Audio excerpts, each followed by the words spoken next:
ya no me quedé así. ¿Quién empieza?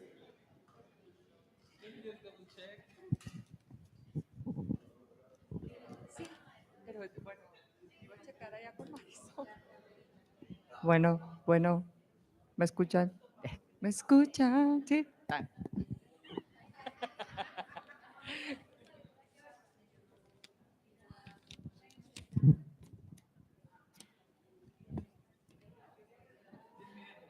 Yes. Good afternoon. Thank you so much for being here. I am very pleased to welcome Professor Said Artea Favela. He's one of our guests from Torreon. Uh,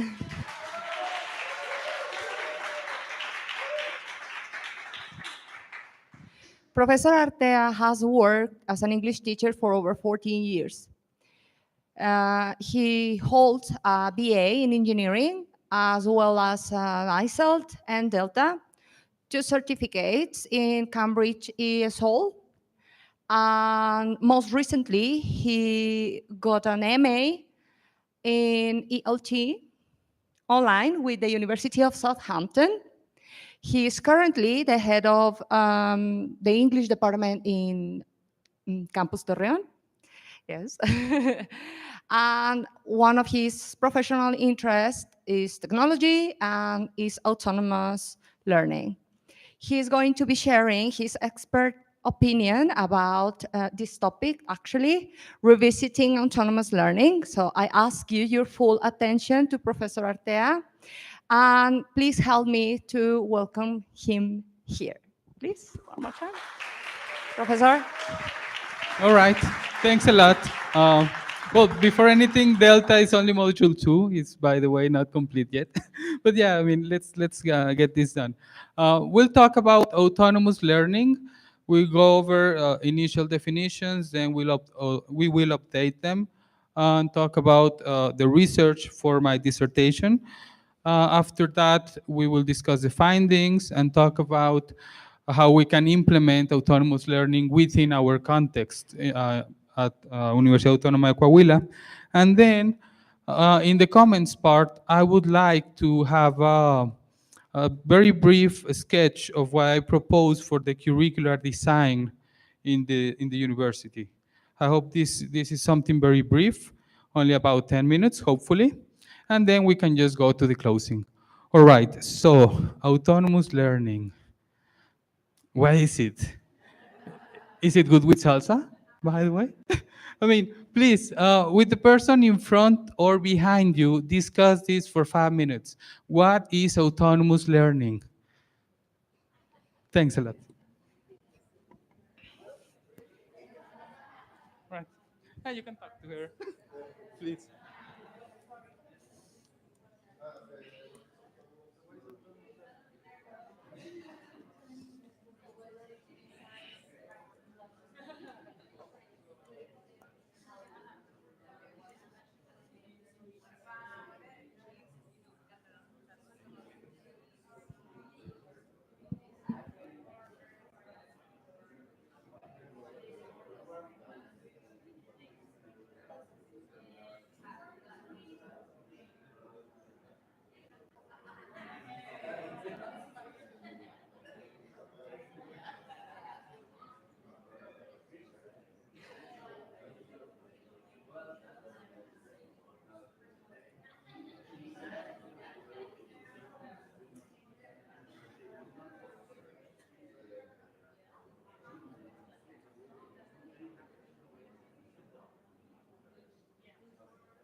Okay, all right. Thanks a lot.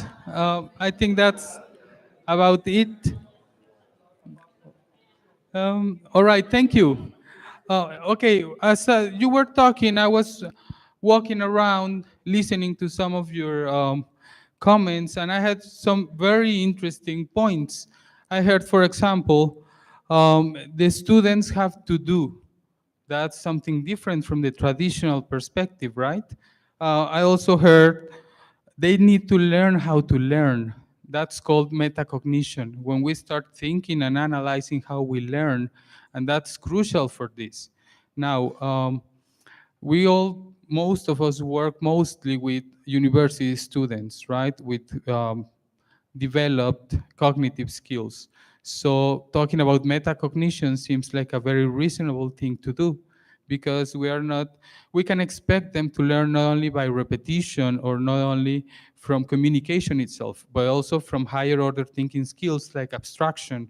That's why talking about autonomous learning with them is, well, something very feasible, right?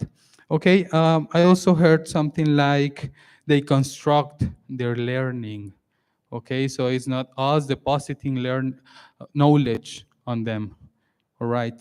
Now, this all seems very interesting, and it will seem as if autonomous learning will be the holy grail, at least for university. If we found it, it will be a treasure because our learners will be able to learn on their own, right?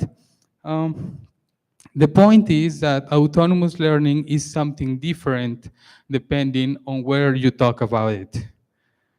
Um, mm, okay, initially it's a term that comes from the United Kingdom. Uh, the British Council has definitions like the main idea is to create a space where learners can work independently. In this definition, it's all about materials. It says the materials have to be varied according to their needs, preference, and learning styles. It can be created within a classroom or in a room specially equipped for the same. Now, this initial definition works for them because we are talking about a very structured society, right? In which trains get there on time, people do mostly what they have to do. Okay, so this is a very open definition, and they mentioned as the materials were the center for this. They talked about cassettes, CDs, DVDs. Nowadays, we can talk about internet to summarize all of this. Um, so, well, the center for them was on materials, and they had this well scaffolded or apparently well scaffolded procedure or method. They talked about having clear learning objectives, well scaffolded materials, to consider their learning styles, to promote reflection, self-regulation, eventually self-definition of goals, and to implement all of this within a self-access center. As easy as that seems. Well, the biggest problem was this definition was a little bit too open